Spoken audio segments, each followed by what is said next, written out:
Hello everyone, my name is Tim and you're tuned into Capital Digital Cable Network. So ladies and gentlemen, if we talk about Arunachal and if we talk about the church ministry in Arunachal Pradesh, there's one person whose name we cannot miss. There's one person who comes first to our thoughts. That person is none other than Reverend Dr. Joram Dole. So Reverend Joel, welcome to CDCN. It's my pleasure to interview you in our channel for the first time, and thank you very much for sparing your time. Thank you so much. So, Dr. Reverend Joram Dole, we have heard so much about you in the social media और आपके ministry के बारे में बहुत सुना है.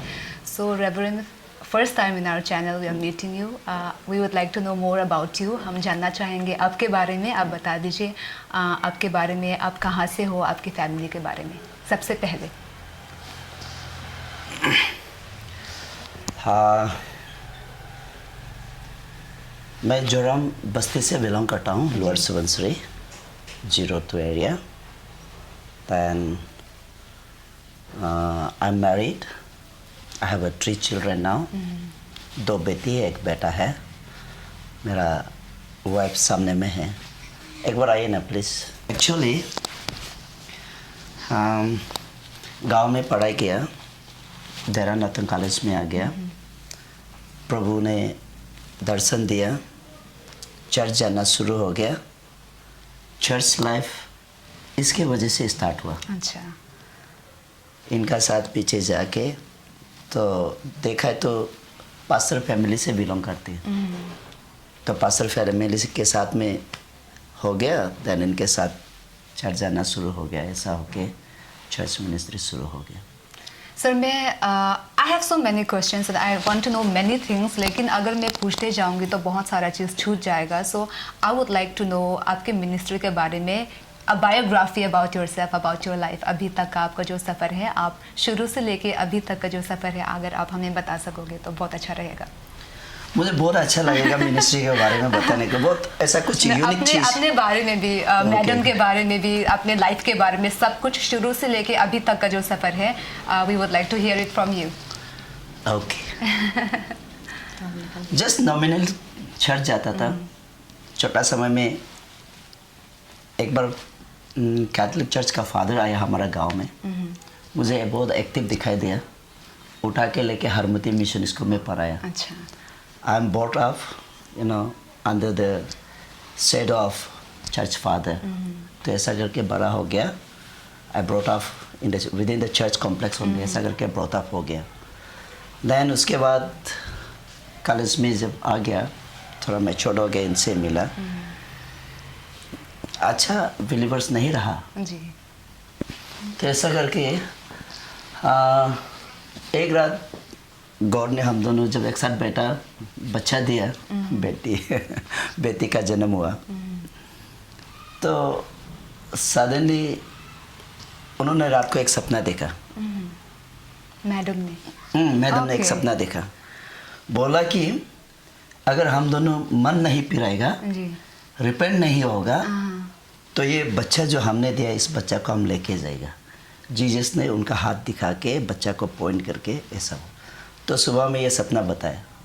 तो उसके बाद ये क्या हो गया, हम दोनों का दिमाग में थोड़ा कुछ गड़बड़ हो गया. सोचना शुरू हो गया ये क्या हो रहा है. In was the initial start. Then उनका पापा तो चर्च जाता है, पास्टर है. पापा ने बोला कि जब 8 डेज होगा, विद इन द 8 डेज में बच्चा का नाम रखना है. तो जब 8 डेज हो गया, अभी किसको बुलाएगा. चर्च फादर सामने नहीं है. हम दोनों यहाँ पे कॉलेज में पढ़ रहा था, हम दोनों एक साथ बैठ गया. फॉर्मल मैरिज नहीं हुआ, इनफॉर्मल मैरिज होके हम दोनों बैठ गया. तो लकीली और अनलकीली ऐसे से कोई माँ लोग आया प्रेयर के लिए, घर हाउस विजिट किया. तो बहुत अच्छा से इन लोगों को स्वागत किया. तो इन लोगों को हम दोनों ने बताया आज हमारा बच्चा आखिरी दिन हो गया, बच्चा का नाम रखना है. तो इन लोग से रिक्वेस्ट किया, प्रे कर दो, बच्चा का नाम रख दो. तो हम दोनों ने बहुत अपना हिसाब से नाम दिया. तो एक माँ को दिया, लो टिकट उठाया, लिख के माँ ने उसको पकड़ के प्रार्थना किया. तो प्रार्थना करके उन्होंने प्रोफेसी करना शुरू किया. बच्चा का नाम मार्था रखना है. मार्था. हाँ, बेटी है. तो माटा तो बाइबल में है। तो फिर वो माँ ने क्या बोला, प्रोफेसी में बोला, गॉड ने मुझे बोला, गॉड ने आपको इस संसार की आत्मा को बचाने के लिए, आदमी लोगों का आत्मा को, खोया हुआ आत्मा लोगों को बचाने के लिए प्रभु ने आपको चुन के रखा है। इसलिए आप मन फिराओ, अब इसे चर्च जाना शुरू करो, अच्छा विश्वास सी बनो, प्रभु के लिए कुछ करना, काम करना शुरू करो। तो हम दोनों कॉलेज में था, यहाँ पे देरा खातून कॉलेज में। तो वो एक मेरा टर्निंग पॉइंट हो गया। तो उस दिन से हम दोनों क्या हो गया, जब भी वो औरत को देखता है, लोग कहता है कि प्रोफेसी बोलने वाला सबका पाप या हर एक को दिखाई देता है, पता चलता है, तो डरना, गॉड फियरिंग शुरू हो गया। तभी से पुराना रास्ता क्या क्या करता था एज ए जवान हिसाब से, उससे अलग हो गया, दूर हो गया। ऐसा करके गॉड फियरिंग के साथ चर्च जाना शुरू हो गया। देन बहुत लोग बोलते हैं नहीं अभी से आप चर्च जाना शुरू करना है, क्योंकि पास्टर फैमिली से मेरा वाइफ से बिलोंग करते हैं। तो ऐसा करके फाइनली शाम को हम दोनों मन पिराना है।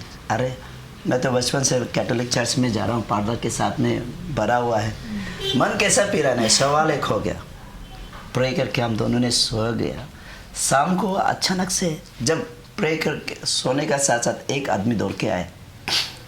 उन्होंने बोला, ए Joram, I have heard your prayer, God has heard your prayer, just open and see the Joel chapter 2 verse 12, 13, 14। तो वो आदमी बोलने के साथ साथ डिसेफेयर हो गया। तो उठने का साथ साथ हम बाइबल खोला, जोएल चैप्टर 2 वर्स 12, 13, 14। उसमें वो लिखा है, still now says the Lord, repent unto me. Still now, says the Lord, repent unto me with fasting, weeping, and mourning.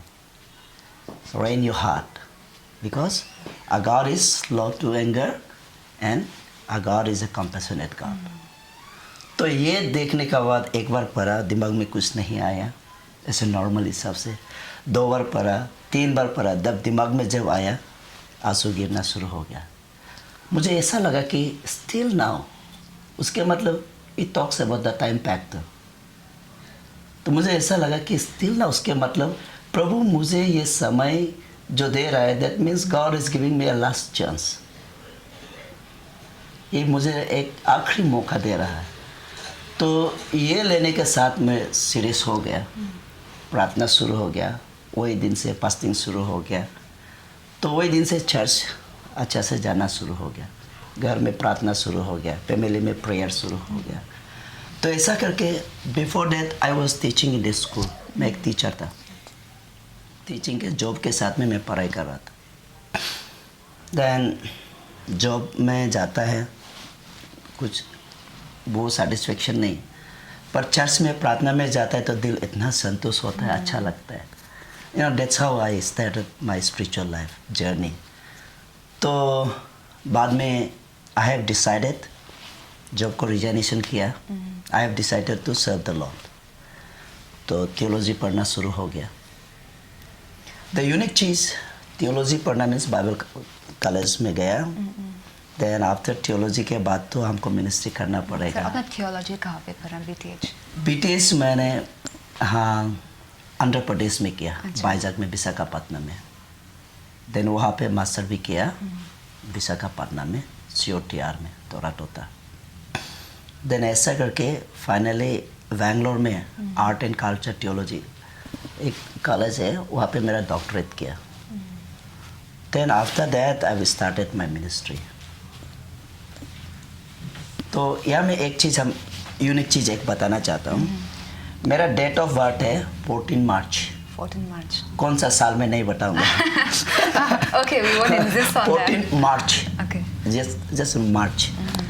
Then date of commission ministry में शुरू हुआ हमारा 14 March. Okay, such a lovely coincidence.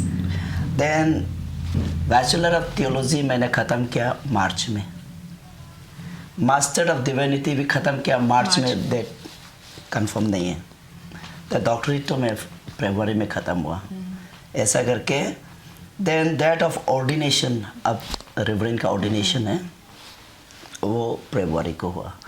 सो ऐसा कोई चीज़ जो coincide हुआ मेरा जीवन में, like a birth, then ministry, then baptism, हमारा जन्म, शरीर का जन्म, आत्मा का जन्म, then ministry, all in the same day, same month, ऐसा करके. So it shows, you know, it gives, ऐसा कुछ एक वो मुझे दिखा रहा है कि really God has called me. Sir, do you remember the exact, I don't know, if it's even relevant to ask that exact day or time when you got your calling, when you realized your calling? Yes, yes. You know, there was many a times, many people come saying that God has called you, even the prophecy, the vision. तो इन लोग बार बार मुझे emphasize करता है कि you have to go for the Lord ministry. Then मैं सोचा कि recently got married, my wife, छोटा बच्चा है. Then how I leave all these things and how I can go for the studies and doing ministry, traveling the different nations. तो ऐसा करके मेरा दिमाग में बहुत सारा क्वेश्चन था. तो इनके दिमाग में भी बहुत सारा क्वेश्चन, परेशान हो गया. तो हम कैसा हो सकता है. फाइनल कंफर्मेशन के लिए जीपू में एक प्रेयर सेंटर है. जी. उस प्रेयर सेंटर में 5 days का प्रोग्राम था. उस 5 days प्रोग्राम में फाइनल कंफर्मेशन के लिए मैंने फास्टिंग के लिए गया. Second night, third night, fourth night, fifth night में एक सपना आया. स्नेक एक आया, सांप, 2 हेड वाला.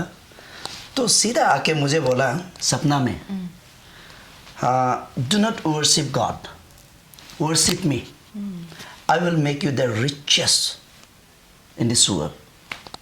सर, ये सांप आके मुझसे बात किया.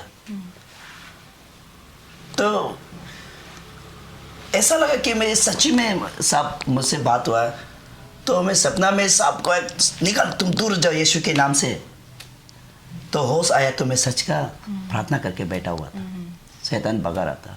सो that was the first confirmation. Then second confirmation again. अब मैं क्या करेगा. सब यही सवाल है. Everyone is pushing me to go. My church, they are pushing me to go for the theological studies. Ministry में आना है, मिनिस्ट्री में आना है, बिकॉज सब बोलता है गॉड हैज कॉल्ड यू. फिर एक बार मैं फास्टिंग बैठा, हमारा चर्च में बैठा. हमारा चर्च में जब हम फास्टिंग में था, हाँ 3 days का प्रोग्राम था. लास्ट नाइट फास्टिंग में सपना देखा है. सपना में हजार लाखों के बीच में मैं भी बैठा हुआ था. ऐसा बड़ा प्रोग्राम चल रहा था. So many crowd that I cannot see from this to that, and I cannot just वो देख नहीं सकता था ऐसा करके. तो मेरा पीछे से एक बूढ़ा आदमी आया, बूढ़ा बाबा आया. All man having long beard, सफ़ेद. तो मेरा कान को इसको पकड़ के मुझे सीधा पुलफीट के ऊपर में उठा के मुझे बोला, लोग I am going to make you to stand the same pulpit and see this crowd. Then sapna disappear हो गया. That was my final confirmation. Then only I decided, I resigned my job. I decided to serve the Lord. Then finally I went for the theological college. Okay, that's when you got the call. Yes, that's my final call that I received from the Lord. So, Reverend Sir, you finished your theology and you came back here, and now you're full time working in your ministry. आप आपके ministry के बारे में हमें कुछ बताइए. आपने कैसे शुरू किया, अभी कैसा चल रहा है आपका ministry? We would like to know something about your ministry. मैं अपना चर्च में, हमारा चर्च यहाँ पे CRC ईटानगर सेक्टर में है. One of the biggest church in Arunachal Pradesh. We have more around 4,000 congregation in our church. 4,000 से लगभग है हमारा कॉन्ग्रेगेशन. तो वहाँ शुरू में यूथ पास्टर शुरू किया. Then after that they again made me to be the overseer of capital complex. Papum Pare district का एक जनरल सेक्रेटरी, मिशन सेक्रेटरी बनाया. देन मिशन सेक्रेटरी बनने के बाद में देन अगेन हम लोग का Arunachal Pradesh Christian republic church council का यूथ मिनिस्ट्री होता है, यूथ सेक्रेटरी बनाया. यूथ सेक्रेटरी के बाद में another 3 years, then another 3 years, फिर यूथ प्रेसिडेंट बनाया. Within that, God start using me the crusade ministry, and बाहर जाना शुरू हो गया. Not only in India. India means almost the big metropolitan city, I had a crusade. मैंने crusade हो चुका है. अरुणाचल में तो almost every district headquarters crusade हो गया. North East even, almost in everywhere. तो क्योंकि every week हमारा crusade चलता है by His grace. तो ऐसा करके मेरा यूथ लोग मुझे एक बार 2 बार गया अफ्रीका में बाहर जाना शुरू किया. They said they just call me international preacher. This क्या हमको बाहर जाता है क्या. Then suddenly 10-20 countries जाना शुरू हो गया. Then हमारा काउंसिल से मुझे the first international preacher ऐसा करके डिजिग्नेशन दिया. तो that how I started the international ministry. ऐसा करके हाँ the ministry I have started. Then almost God took me almost more than 50 nations. I took the gospel of Jesus Christ. That's incredible. हर जगह में they invites me. I go, I preach there. I come back. I see there's a lot of miracles, signs, wonders in the ministry. Even here, last year I preached 54 healing crusade. Okay. 2019. 2020 I preached the 58 healing crusade. So it goes up and down. But yearly average not less than 30 crusade. Okay. It goes something. Okay, that's interesting. And Reverend Joram, what is also interesting is that, you know, when you're in the ministry or you are doing church ministry, you're working in the church, you're working for God, God uses you in different ways. So for you, you are gifted with speaking. You are an international speaker now in terms of ministry. You speak. आप यहाँ पे preaching करते हो, आप अभी internationally भी preaching करते हो. That's what your gift is. So can you recall when was the first time you preached, where, and like after that, some of your memorable preaches that you have made, maybe here or internationally? Yeah. Actually, I was not a good speaker then. At the beginning. At the beginning. The anointing, the Holy Spirit, बहुत fiery था ना, तो आदमी जो करता है. I was very eager to copy that Dinakaran ministry, like Renard Bonke ministry, then Benny Hinn ministry. Benny Hinn ministry जब कपड़ा को जब फेंकता हिलाता है तो हाथ हिलाता सब गिर जाता है. I used to try to do that. ऐसा करके जंगल में जाता है वो try करता है ऐसा. Then seeing this big stones and victories, thinking that they are the congregation, the people, they're standing, then I'm just shouting and preaching. So पागल जैसा ऐसा शुरू किया. हाँ एक बार बहुत अंदर में वो रागा एरिया में गया. Good Friday के प्रोग्राम था. I was the speaker there. Okay. They invited me as a speaker. Then suddenly मेरा crusade में वहाँ के लोग हाँ एक डेड बॉडी जैसा क्या करता है हम लोग निशी में बेम्बू से ऐसा करके वहाँ पे लिटा के लेके आया. रादुम एरिया से. Radum it's in Kurung Kumey district that side. वहाँ से नाउ कमला डिस्ट्रिक्ट वहाँ से लेके आया. तो एवरीबॉडी नोस उनका वो लोकल एरिया सब जानता है कि वो ऑलमोस्ट फिनिश है. Doctor surrender nothing can do with that. तो प्रार्थना करना शुरू किया. देन सडनली गॉड सेड आपका जब वचन खत्म होते ये आगे पहला ये आदमी खड़ा होगा वो जो लेके आया ना ये पहला आदमी होगा वो खड़ा होकर टेस्टिमनी देगा. Then I started preaching with fire, full of anointing. प्रार्थना किया. That person was the first man जो सब जानता है कि वो आदमी कभी नहीं होगा. तो वो आदमी जब खड़ा होकर टेस्टिमनी देना शुरू किया प्रभु ने चंगा किया. 3 months हिलता नहीं था. 3 months खाना पीना बंद. Never walk. For the first time he started walking. God, heal him. तो प्रभु ऐसा किया. तभी आदमी लोग बोलना शुरू किया जोरामदोल हीलिंग करता है. But I don't say that I heal, because healing comes from God. we preach and we pray, but the healing comes from God. वो मैं करता हूँ. आदमी चंगा नहीं कर सकता ना, चंगा तो परमेश्वर करता है. तो people calls me as a healer, and many people मुझे जो बुलाता है healing crusade, healing crusade, healing crusade, why healing करता है. I'm very sorry. No, I'm not a healer. Healer is God. Healer is Jesus Christ. तो ऐसा करके आदमी मुझे recognize. That was the first incident. I realized that God really wants to use me. That was the first incident. It was not a big program within thousands. ऐसा कुछ congregation रहा. That was the first. Then second, हमारा यहाँ पे हरापा में हम लोग का एक प्रेयर सेंटर होता है, पेंटिकोस होता है. तो उसी में प्रोग्राम किया many years back, maybe around 15 years back. So I was a speaker there. Other speaker was from the Nagaland. तो ऐसा करके so many miracles happened. That was my first, it was the beginning of a year crusade many years back.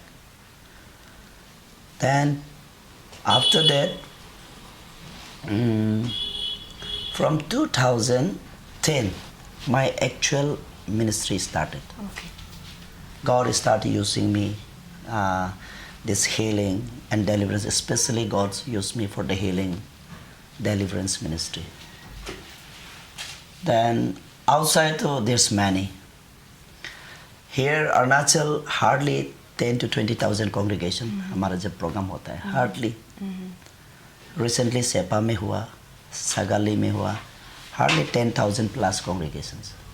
बाहर में जाने से abroad में, like हम Malaysia में गया, नाइजीरिया में गया. Nigeria means more than 2 lakhs plus. Then उस साइड में ज़्यादा होता है, congregation होता है. Then miracle is unique there again. So that's वो उसमें ऐसा कोई चीज़ है जो शुरू होके आया. Okay. Sir, you are talking about the ministries outside. अगर हम बातें करें यहाँ, we won't go far. India में भी नहीं जाते. Talking about North East, our counterparts, Nagaland, वहाँ पे our counterparts there have already celebrated their centenary, more than 100 years of Christianity there. But compared to Arunachal, हम बहुत नए हैं in Christianity. So for a preacher like you, for working for ministry, must be challenging. So can you tell me what are the challenges you face as when you run the ministry? आपको क्या कठिनाइयों का सामना करना पड़ता है? Yeah, of course. हमारा यहाँ नॉर्थ में it's no problem. But to go outside it's very much challenging.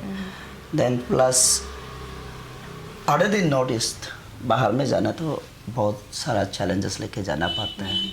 Because so many different kinds of beliefs, faiths are there. Many questions comes up. Many times people try to attack us also. ऐसा करके कोई जगह में भूटान में गया, वहाँ पे वहाँ के लोग हम लोग को फिर भगाना शुरू किया. They try to chase us out. They try to demolish the pandal and all. But seeing the miracles, they surrendered. They joined with us. Even in Assam, many a times, other parties, I don't know, those who are not with us, they try to attack us, came with the hockey sticks and try to destroy our pandals and all. But seeing the miracles, they stopped. They themselves got healed from the Lord. So they surrendered. Finally, they said sorry. So, yeah, of course, we came across many things such like incidents. I can't say who are they exactly, but now they are my friend. After seeing the miracles, they said, I'm sorry. They are with us. Even in Assam, some team came to destroy us and to beat us, to chase us out from that city. But they themselves were sick. Suddenly, in my message, God said, there is a person whom you need to pray. I just called them up, I prayed, God healed them. Then they start cook for us after getting the healing from the Lord. So many challenges we faced, but what to do, we have to do that because this is not our program, it's the divine program that we have to follow. That's an incredible story, Reverend Joram. And I would like to hear more of your crusade stories and your miracle stories. And one specific incident which I would like to highlight, you know, everybody knows it was viral on social media. Everybody was talking about it, and we were discussing it even before this interview. The healing crusade in Sagali, the miracle that happened there. Reverend Joram, could you tell us something about it? We would like to hear it from you. Okay. Yeah. It was on 6th, 7, and 8 December last year. So I was there the first night on the 6th. Really, God did a lot of miracles. Okay. Even the deaf and dumb hear and they're speaking, even the blind seeing, even the cripple walking. So it became viral there. Then second night, many people came. Crowded in the ground, pandal no weight. But suddenly, जब मैं पंडाल में पहुंचा, I saw that many people were crying. Then I couldn't understand. I realized what's happening. Then I asked them, what's happening? Why they are crying?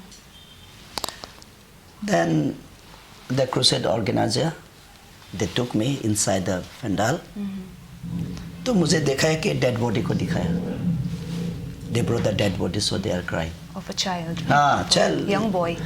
Yeah, young child around 10 to 12 years. Maybe 10 to 12 years of age. ऐसा होगा. Then I asked what happened. Then they narrated the story. They said that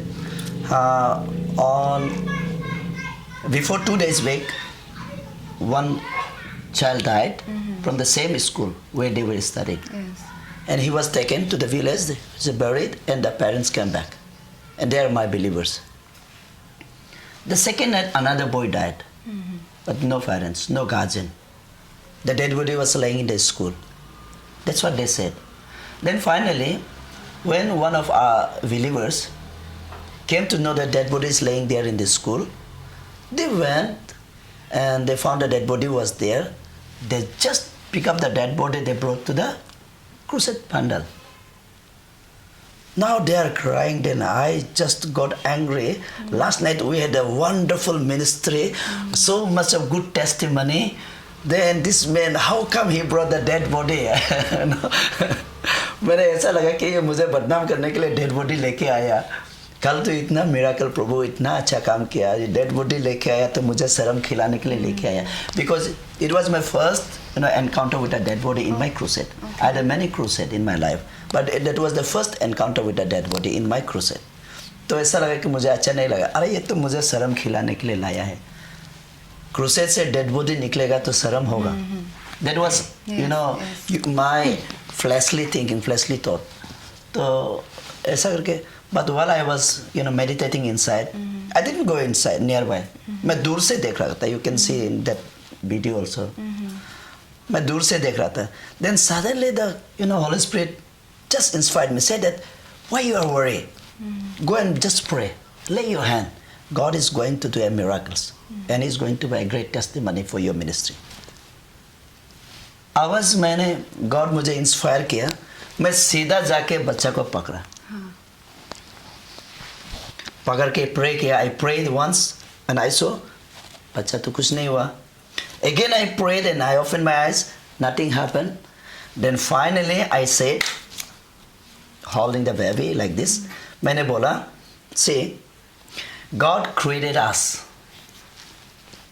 from the mud, because the Bible says, Yes. Genesis chapter 2 verse 7 says, God created human being out of mud, dust, and He gave His breath, so we are alive. The life that we have is the breath of God. तो मैं ये वचन बोल के बच्चा का ऊपर में जब मैंने सांस दिया, when I gave my breath, बच्चा वही सीधा खड़ा हो गया. So that's how I don't say that I heal or no. It's God who healed, who raised the dead. And in the social media, many people are asking, Joram healed the dead, raised the dead. No, it's not me. It's God who raised the dead. And for me, the boy was dead. Even the man who brought the dead body, he himself is testifying that it was dead. वो मर चुका था. लाठी का जैसा एकदम तान उनका शरीर ऐसा था, तो उन्होंने उठा के लेके आया. I never said anything. आज तक मैंने कुछ नहीं बोला इसका बारे में. But people are testifying that in that crusade dead body rose again. So अभी मैं हाँ शरीर का हिसाब से एक इंसान का हिसाब से मैं बोलूँगा it was really a miracle beyond our imagination. It happened. मरे हुए बच्चे प्रार्थना के बाद फिर से जिंदा हुआ. वो तो beyond our imagination, beyond our capacity. So that is true. What you have heard, that is true. But what people says, I don't care. But what God does, I am satisfied and I'm happy. Reverend Joram, God is really using in such a beautiful and very blessed way. Okay, and I thank you. think you should feel blessed about yourself, and we feel blessed to be around you, and I feel blessed myself to be talking to you today. And talking about we have been talking about your ministry here and Christianity in our society here, and Dr.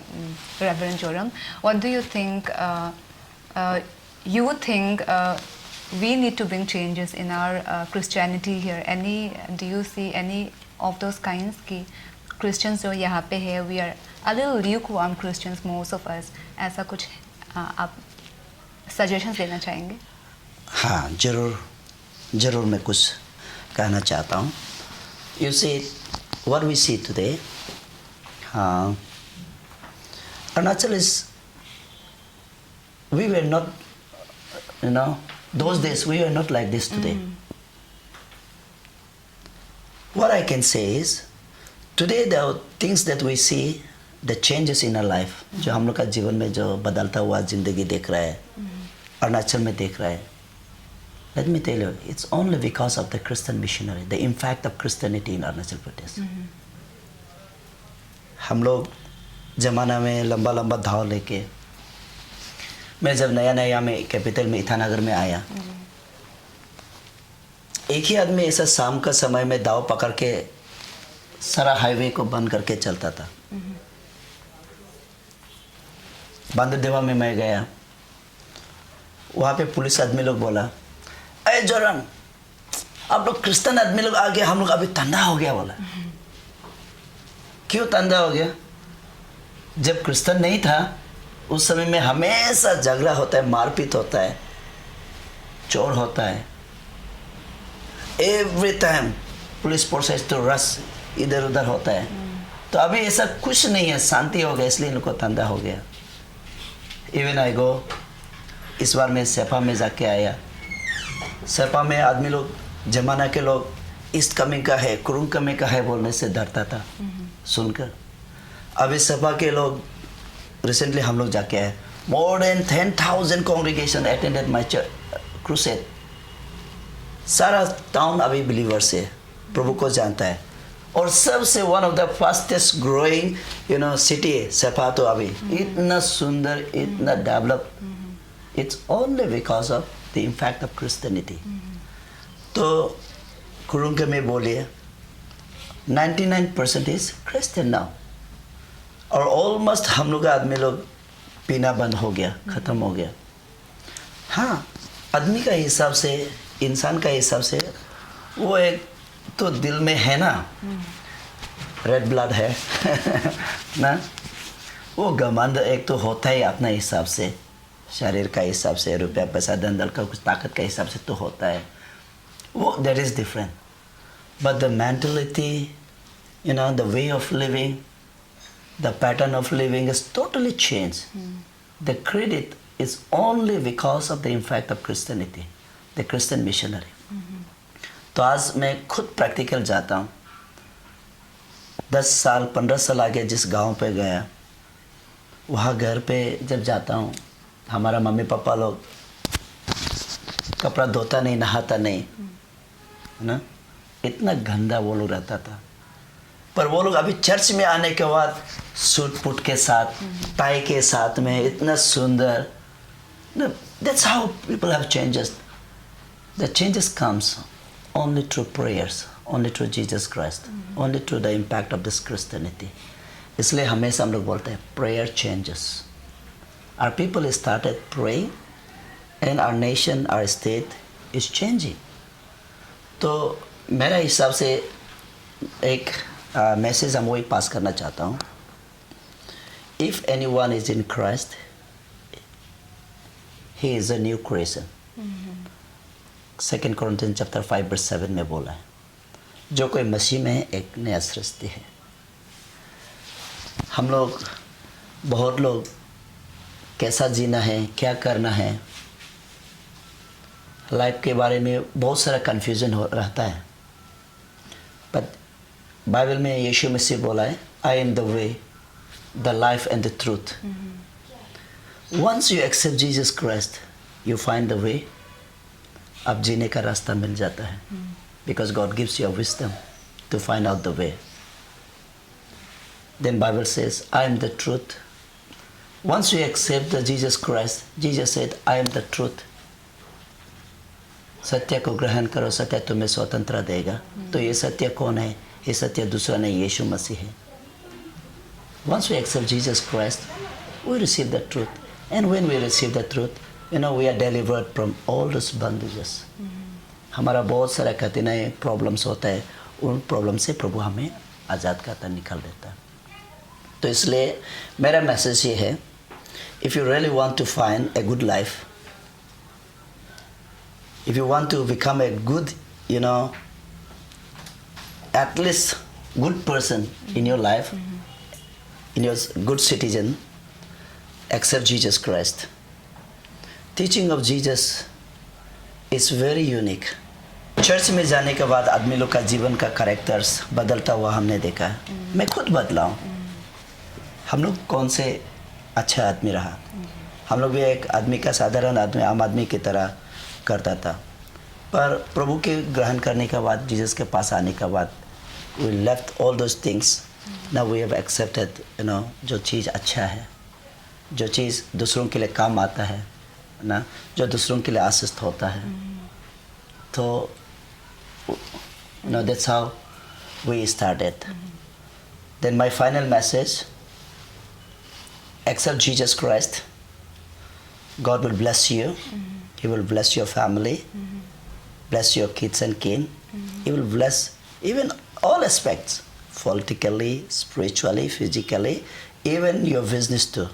God is there to bless us if you really seek Him. Very well said, Reverend. And I would like to know, Reverend Joram, that you go to places for preaching here and there, and you started, like you said, you started as an amateur, as a speaker, और अभी आप international speaker है. बहुत सारे लोग आपको, I've seen your plays. There are so many accolades, so many, so many appreciation from people. You as a speaker at different places. क्या आपको कोई, when you were young or maybe now, there's any like ministry speaker or reverend, renowned reverend speakers who inspired you, like Benny Hinn, Joel Austin? We have so many of them. Yes, ऐसा कोई है जो आपको inspire करने वाला as a speaker? Yeah, that's what I said earlier. There, like I really like this Benny Hinn and Reinhard Bonnke. Reinhard Bonnke is a fire preacher. First, fire preacher, fire evangelist. And I really like him and like his ministry. Because of him, the impact, the Christianity impact, the ministry there in the Africans. I have almost, traveled around 8 to 9 nations of Africa. So, there in Nigeria, where Reinhard Bonnke preached, where the 5 billion congregation have attended. But my crusade, not that much. Okay. Plus were there. I just tried to follow him. But I really like his ministry, the way he does. Of course, now he is no more with us. He is in the Lord. Then next is Benny Hinn. Wow, wonderful man of God. I really like him. Then from India, yes, Lati G.S. Dinakaran.